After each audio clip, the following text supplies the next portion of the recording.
नमस्कार दोस्तों, आप सभी का बहुत बहुत स्वागत है दिवाकर स्टडी IQ चैनल पर।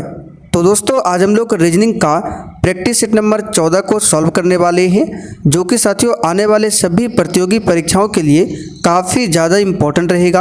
आप किसी भी कॉम्पिटिटिव एग्जाम की तैयारी करते हो तो ये रीजनिंग का क्लास आपके लिए बहुत ही ज़्यादा महत्वपूर्ण होगा, क्योंकि साथियों इस प्रैक्टिस सेट में जो भी क्वेश्चन हम आपको कराने वाले हैं बिल्कुल इसी टाइप के क्वेश्चन आपके एग्जाम में भी पूछे आते हैं।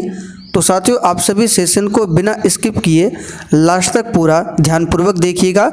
और इस प्रैक्टिस सेट में टोटल 10 क्वेश्चन है और 10 क्वेश्चन में से आप कितने क्वेश्चन सही कर पाते हैं ये आप सभी को सेशन के लास्ट में कमेंट करके बताना है। तो चलिए इसी के साथ आज के इस क्लास को स्टार्ट करते हैं। तो साथियों पहला क्वेश्चन देखिए, उस विकल्प का चयन करें जो श्रृंखला में प्रश्न चिन्ह के स्थान पर प्रतिस्थापित होगा। यहाँ पर देखिए श्रृंखला दिया हुआ है, ये सीरीज का क्वेश्चन है और एग्जाम में हमेशा पूछा जाता है, तो ध्यान से देखिएगा। यहाँ पर देखिए श्रृंखला दिया हुआ है 20, 24, 40, 76। तो 76 के बाद नेक्स्ट अंक यहाँ पर क्या होगा आपको बताना है। तो यहाँ पर हम लोग क्या करेंगे, यहाँ पर सबसे पहले देखेंगे 20 से 24 कैसे बना है। तो अगर इसमें प्लस 4 को ऐड करते हैं तो 24 बनता है। 24 में अगर हम यहाँ पर 16 को ऐड करते हैं तो बनता है 40 बनता है। फिर 40 में अगर हम यहाँ 36 को ऐड करते हैं तो क्या बनता है 76 बनता है। अब ध्यान से देखिए 4, 16, 36 ये क्या है। तो अगर ध्यान से देखेंगे तो 4 जो है 2 का स्क्वायर है, 16 जो है 4 का स्क्वायर है, 36 जो है 6 का स्क्वायर है। तो देखिए सबसे पहले 2 का स्क्वायर हुआ है, फिर 4 का स्क्वायर, फिर 6 का स्क्वायर, तो नेक्स्ट क्या होगा 8 का स्क्वायर होगा। यहाँ पे देख सकते हैं सभी सम संख्या है 2, 4, 6, तो आगे क्या होगा 8 का स्क्वायर। तो 8 का स्क्वायर क्या होगा 64। तो 76 में कितना हम जोड़ेंगे, 76 में जोड़ेंगे 64 और 76 में जब 64 को ऐड करेंगे तो 6, 4, 10, 7, 6 कितना हो जाएगा 12, यहाँ पे हो जाएगा आपका 14, 140। ध्यान रखिएगा जब 76 में 64 को जोड़ेंगे तो कितना होगा 140 होगा। तो देखिए किस ऑप्शन में है, तो यहाँ पर देख सकते हैं डी ऑप्शन में दिया हुआ है 140। बहुत ही सिंपल सा क्वेश्चन है। चलिए क्वेश्चन नंबर 2 देखिए, 5 मित्र एक बेंच पर बैठे हैं, ए बाई ओर है बी के लेकिन दाई ओर है सी के। फिर बोल रहा है कि डी जो है बी के दाई ओर है लेकिन ई के बाई ओर है। तो बताना है आपको बेंच के छोरों पर कौन कौन है। तो बहुत ही सिंपल सा क्वेश्चन है, आइए इस क्वेश्चन को सॉल्व करते हैं। तो देखिए सबसे पहले आपको पता होना चाहिए बायां तरफ किस दिशा में होता है और दायां तरफ किस दिशा में होता है। तो देखिए इस दिशा में आपका होता है बायां तरफ और इस दिशा में आपका होता है दायां तरफ। अब देखिए क्वेश्चन क्या है कि ए लेटर जो है बाईं ओर है बी के लेकिन दाईं ओर है सी के। तो यहाँ पर सबसे पहले हम लिख देते हैं ए, और क्वेश्चन क्या बोला गया है कि बी के बाईं ओर है, तो यहाँ पर लिख देते हैं बी और यहाँ पर लिख देते हैं सी। तो देखिए अब कंडीशन सेट हो रहा है, ए जो है बाईं ओर है बी के, बिल्कुल बी के बाईं तरफ ए है और सी के दाईं तरफ ए है। फिर देखिए आगे डी जो है बी के दाईं ओर है, यहाँ पे लिखते हैं डी। डी जो है बी के दाईं तरफ है, बिल्कुल सही है, लेकिन ई के बाईं ओर है। तो हम ई को कहाँ पर लिखेंगे, ई को लिखेंगे यहाँ पर। देख सकते हैं ये लेटर डी जो है बी के दाईं तरफ है और ई के कौन है बाईं तरफ है। अब बोल रहा है बेंच के छोरों पर कौन कौन है। तो देख सकते हैं बेंच के छोर पर सी और ई है, यानी कि दोनों के प्रारंभ में बताना है शुरुआत में और लास्ट में कौन कौन है। तो शुरुआत में सी है और लास्ट में ई है। यहाँ पर देख सकते हैं डी ऑप्शन में दिया हुआ है सी और ई। बहुत ही सिंपल सा क्वेश्चन है। और देखिए साथियों जो भी चैनल पर पहली बार आए हैं आप लोग क्लास टाइमिंग को नोट कर लीजिए, ये क्लास आपको डेली शाम 7:30 बजे दिया जाता है। चलिए क्वेश्चन नंबर 3 देखिए, उस विकल्प का चयन करें जो तीसरे पद से उसी तरह संबंधित है जिस प्रकार दूसरे पद पहले पद से संबंधित है।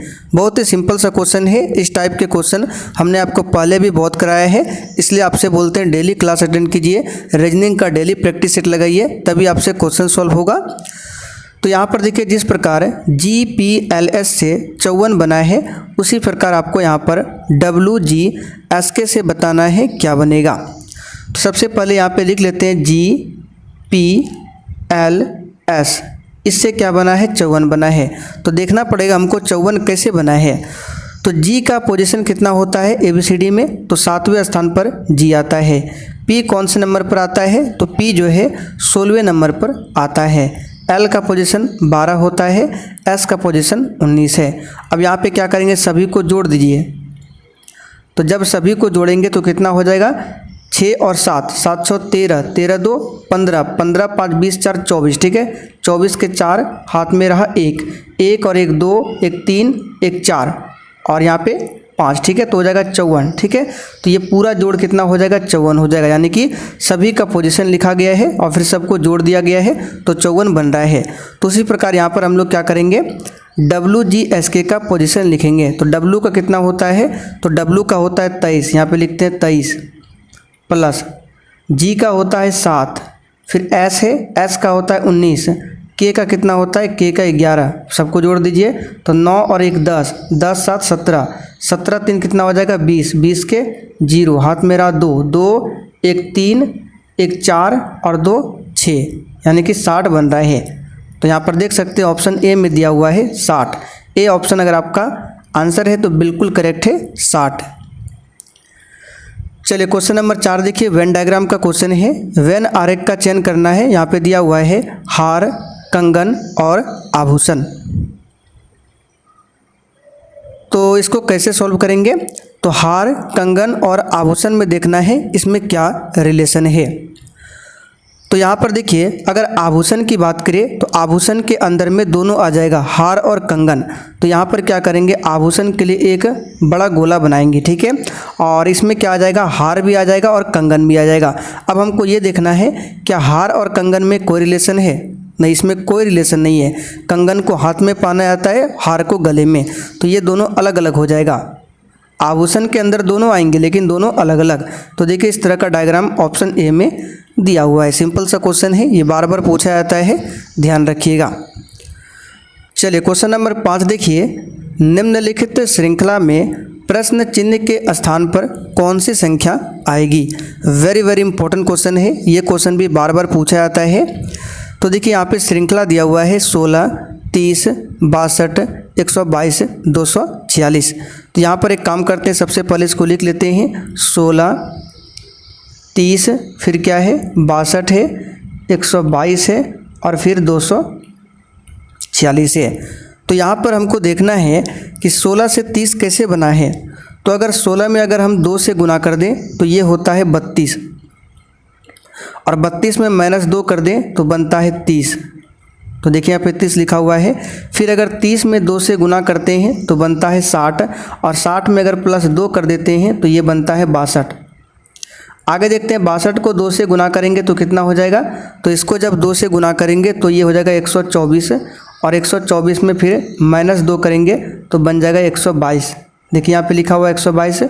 फिर इसमें भी 2 से गुना करेंगे तो 122 का 2 गुना कितना हो जाएगा 244, और इसमें +2 करेंगे तो कितना बन जाएगा 246। यहाँ पर देख सकते हैं 246 भी लिखा है। फिर इसमें 2 से गुना करेंगे तो 246 का 2 गुना होता है 492, 492, ठीक है। अब इसमें क्या करना है, +2 करना है या फिर -2 करना है। तो ध्यान दीजिए, पहली बार में -2 +2, फिर -2 +2, फिर क्या होगा -2, यानी कि 492 में अगर -2 करेंगे तो बनेगा 490। इसका मतलब जो अगली संख्या होगा हमारा क्या होगा 490। देख सकते हैं ऑप्शन ए में दिया हुआ है 490। अगर आपको 490 के आगे बताना है क्या होगा तो फिर से 2 से गुना कीजिए और इसमें 2 को ऐड कर दीजिए, ठीक है। तो फिलहाल आंसर यहाँ पर आपका हो जाएगा ए ऑप्शन 490। उम्मीद करते हैं ये क्वेश्चन आपको समझ में आया होगा। चलिए क्वेश्चन नंबर 6 देखिए, उस शब्द युग्म का चयन करें जिसमें 2 शब्दों के बीच ठीक वही संबंध है जो संबंध दिए गए युग्म के 2 शब्दों के बीच में है। तो सबसे पहले हमको देखना पड़ेगा पाँव और मौजे में आपस में क्या संबंध है, उसके बाद यहाँ पर आंसर हम लोग करेंगे। तो अगर इसको ध्यान से समझे, पाँव और मौजे में क्या संबंध है, तो मौजे को पाँव में पहना जाता है, ठीक है, यानी पाँव में क्या पहना जाता है, मौजा। तो यहाँ पर देखेंगे उंगली और नाखून, क्या उंगली में नाखून को पहना जाता है, बिल्कुल गलत है। बी ऑप्शन की बात करें सिर और पगड़ी, क्या सिर में पगड़ी को पहना जाता है? बिल्कुल सही है। सी ऑप्शन की बात करें पैर बनियान, पैर में बनियान को नहीं पहना जाता, यह भी गलत है। पेट में पैंट को नहीं पहना जाता है, यह भी गलत है। यानी कि आंसर जो हो जाएगा हमारा बी हो जाएगा, सिर और पगड़ी। चलिए क्वेश्चन नंबर 7 देखते हैं। वेन डायग्राम का क्वेश्चन है चूहा, जूता, चमगादड़। चलिए अगर आपको सॉल्व करना आता है तो सॉल्व करके आप लोग कमेंट बॉक्स में अपना अपना आंसर दे सकते हैं। तो चूहा, जूता, चमगादड़, अगर ध्यान से देखें तो इन तीनों में कोई भी संबंध नहीं है। तो इसके लिए क्या करेंगे, अलग अलग हम लोग 3 गोला इस तरह से बना देंगे। देख सकते हैं बी ऑप्शन में बना हुआ है, क्योंकि इसमें ना तो चूहा से संबंधित जूता है और ना ही चमगादड़ संबंधित है जूता से, यानी तीनों जो है अलग अलग है। तो इसका आंसर क्या हो जाएगा, बी ऑप्शन, 3 अलग अलग इसमें गोला बनेगा। चलिए क्वेश्चन नंबर 8 देखिए। निम्नलिखित में से कौन सा विकल्प दी गई श्रृंखला को पूर्ण करेगा? तो यहाँ पर देखिए इसको कैसे सॉल्व करेंगे। तो सबसे पहले इसमें सभी को काउंट कर लेंगे, कितने इसमें लेटर है। 1 2 यहाँ पर भी भराएगा, 3 4 5 6 7 8 9 10 11 12 13 14 15 16 17 18 19 20। तो इसमें टोटल 20 लेटर आएंगे। अब बताइए 20 में किससे किससे भाग लगेगा? 2 से भी लगेगा, 4 से भी लगेगा, 5 से भी लगेगा, 10 से भी लगेगा। 10 नहीं लेना है, ये बहुत अधिक हो जाएगा। अब 2 4 5 में देखिए, यानी कि इसमें ग्रुप बनाना है, या तो 2 2 का ग्रुप बनाएंगे, या तो 4 4 का ग्रुप बनाएंगे, या फिर 5 5 का ग्रुप बनाएंगे। तो यहाँ पे जो सबसे आसान होगा, 5 5 का अगर हम ग्रुप बनाते हैं तो ये आसान बनेगा। हालांकि 2 से भी बनेगा, 4 से भी बनेगा, लेकिन ये थोड़ा सा लंबा बनेगा। तो हम यहाँ पे 5 5 का ग्रुप लेंगे, और 10 10 का ग्रुप बहुत अधिक हो जाएगा, इसको नहीं लेना है। तो 5 5 का ग्रुप लेकर चलना है। तो यहाँ पर हम लोग काउंट कर लेते हैं, 5 कहाँ पर पुरता है, 1 2 3 4 5। यहाँ से इसको काटते हैं। चलिए यहाँ तक 1 हो गया, 1 2 3 4 5। फिर यहाँ से कट करेंगे, फिर 1 2 3 4 5, फिर यहाँ से फिर 1 2 3 4 5। तो इस तरह से हमने यहाँ पे क्या किया, 5 5 का ग्रुप बना लिया। अब यहाँ पे सबसे पहले भरेंगे, क्या भराएगा। तो यहाँ पे देखिए सी के बाद क्या होगा हमको देखना है। तो सब ग्रुप में देखना है, कहीं दिया है सी के बाद, तो देख सकते हैं सी के बाद डी दिया हुआ है। इसका मतलब यहाँ पे क्या होगा, सी के बाद यहाँ पे डी होगा। ठीक है, अब देखेंगे बी के बाद क्या होगा। तो देख लीजिए कहीं भी है बी के बाद, तो देख सकते हैं किसी भी ग्रुप में बी के बाद नहीं दिया हुआ है। तो यहाँ पर हम लोग क्या करेंगे, अपने मन से डाल देंगे। तो देखिए यहाँ पे सी के बाद डी लिखा हुआ है, डी के बाद बी लिखा हुआ है, तो बी के बाद हम यहाँ पे ए लिख देते हैं। ठीक है, क्योंकि डी तो होगा नहीं, ना सी होगा। यहाँ पे हमने क्या लिख दिया, ए। तो ये ग्रुप बन गया ए सी डी बी ए। क्या बन गया, ए सी डी बी ए। अब इसी ग्रुप को हमको इसमें बनाना है। तो देखिए ए सी मिल रहा है, अब यहाँ क्या भरेंगे, डी, फिर क्या भरेंगे बी, और ए तो दिया हुआ है। तो देख सकते हैं ए सी डी बी ए, ये भी ग्रुप फाइनल है। फिर इसमें बनाना है हमको ए सी डी बी ए। तो ए तो पहले से है, तो यहाँ पे क्या होगा, सी होगा, डी बी है, यहाँ पे क्या होगा, बी होगा। तो देख सकते हैं ए सी डी बी ए। अब इसमें बताइए सी डी दिया हुआ है, ये सी डी, तो क्या भराएगा यहाँ पे ए, तो ए सी डी, उसके बाद क्या है बी ए। तो ये आपका ग्रुप बन गया। अब हमको आंसर करना है, हमने जो जो लेटर यहाँ पे भरा है देखना है किस ऑप्शन में है। तो सबसे पहले हमने भरा है इसमें डी।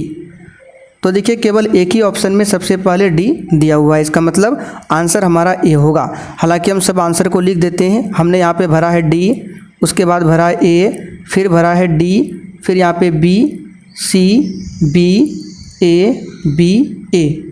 आपको पूरा देखने की ज़रूरत नहीं है, क्योंकि ऑप्शन में हमारा यहाँ पे मिल गया, शुरुआत में डी है, तो आंसर क्या हो जाएगा, ए ऑप्शन। अगर नहीं मिलता तो सभी को यहाँ पे मिलाते डी ए डी बी, देख सकते हैं D A D B C B A B A B ए।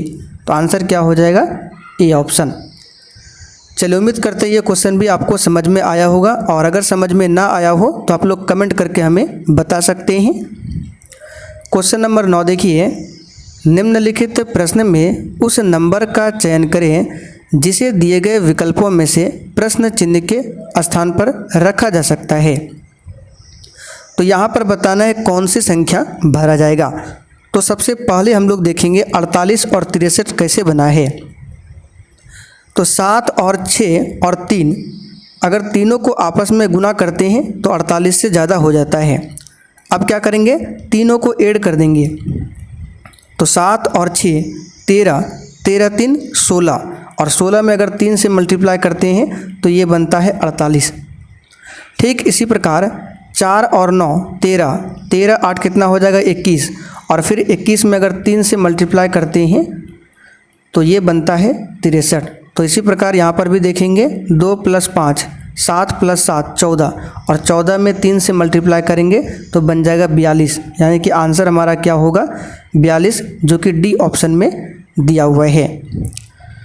चलिए आज का आखिरी क्वेश्चन देखिए। एक निश्चित कोड भाषा में BLADE को LBAED लिखा जाता है तो उसी कोड भाषा में टेबल को क्या लिखा जाएगा। तो सबसे पहले क्या काम करेंगे, हम लोग लिख लेंगे ब्लेड को BLAD और यहाँ पे है E, और इससे बना है LBAE और D। तो दोनों को ध्यान से देखिए, यहाँ पर क्या किया गया है, B और L का जो स्थान है बदल दिया गया है, यानी क्रॉस कर दिया गया है। इसमें चेक करेंगे क्रॉसिंग मेथड, ठीक है, ये है क्रॉसिंग मेथड। तो B को यहाँ पर लिख दिया गया है, L को यहाँ पर लिख दिया गया है, फिर आगे A को जहाँ पर है वहीं पे लिख दिया गया है। फिर इसमें देखिए क्रॉसिंग मेथड है, E को इधर किया गया है और D को इधर किया गया है। तो सेम टू सेम हम लोग टेबल के साथ भी करेंगे TABLE। तो बताइए यहाँ पे क्या होगा, A होगा और यहाँ पे क्या होगा, T होगा, क्योंकि A को यहाँ पे लिखना है, T को यहाँ पे लिखना है। फिर B को कुछ नहीं करना है, B को अपने स्थान पर सेम टू सेम लिख देना है, क्योंकि यहाँ पे भी देखिए A को वैसे ही लिखा गया है। फिर इस दोनों का स्थान बदला गया है, यानी E को यहाँ पे लिखेंगे और L को यहाँ पर लिखेंगे, यानी ATBEL देखिए किस ऑप्शन में है, देख सकते हैं B ऑप्शन में है ATBEL। तो यहाँ पर आंसर हमारा क्या हो जाएगा, B ऑप्शन। तो साथियों उम्मीद करते हैं ये क्वेश्चन भी आपको समझ में आया होगा। अब आप लोग कमेंट करके बता दीजिए आपने आज के इस 10 क्वेश्चन में कितने क्वेश्चन के सही आंसर किए हैं।